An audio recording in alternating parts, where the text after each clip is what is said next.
হানাইঘাট উপজেলা পরিষদ আপনারা যদি কোনো সময় আইলে দেখতে পাইবা এটা সেবা ছাউনি হইছে। এই সেবা ছাউনির উপজেলা পরিষদের ভিতরে বিশ্রাম করেন। এই সেবা ছাউনি সিলেটের জেলা প্রশাসক মহোদয় উদ্বোধন করছেন।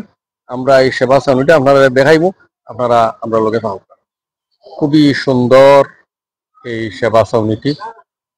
এই প্রশান্তি সেবা ছাউনির শুভ উদ্বোধন করছেন সিলেটের জেলা প্রশাসক মোহাম্মদ সারওয়ার আলম, জেলা প্রশাসক ও জেলা ম্যাজিস্ট্রেট সিলেট, পরিকল্পনা ও বাস্তবায়নে জনাব তানিয়া আক্তার, প্রশাসক উপজেলা পরিষদ হানাইঘাট সিলেট, উপজেলা নির্বাহী অফিসার হানাইঘাট সিলেট।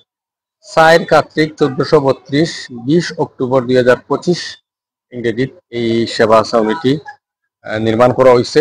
এই সেবা ছাউনিটি হানাইঘাট উপজেলা পরিষদও আপনারা যারা আইলে অনেক সময় বোয়ার বিশ্রাম নেওয়ার কোনো জায়গা বা কোনো ব্যবস্থা থাকে না।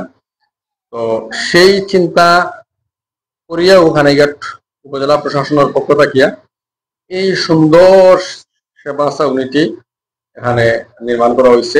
আপনারা আইলে এই সেবা ছাউনিতে বইতে পারবা আর আপনারা কাছে ভালো লাগবে।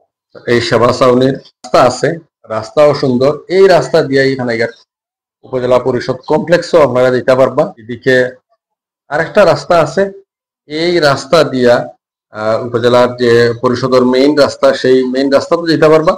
এবং এখানে আরেকটা রাস্তা আছে, এই রাস্তা দিয়া তো এখানে যদি সাব রেজিস্ট্রার অফিসও বা অন্য কোনো অফিসও যায় তাও আপনারা যেতে পারবা। তো হানাইঘাট উপজেলা প্রশাসন তাকিয়া এই যে উদ্যোগটা নেওয়া হয়েছে, এটার হানাইঘাটের মানুষের মনের মতো একটা ছাউনি হয়েছে, এই আবার তারা ব্যক্ত করছেন এবং দেখিয়া অনেক খুব ভালো লাগছে। আপনারা যারা আইবা হানাইঘাট উপজেলা পরিষদ আপনারা খুব ভালো লাগবো।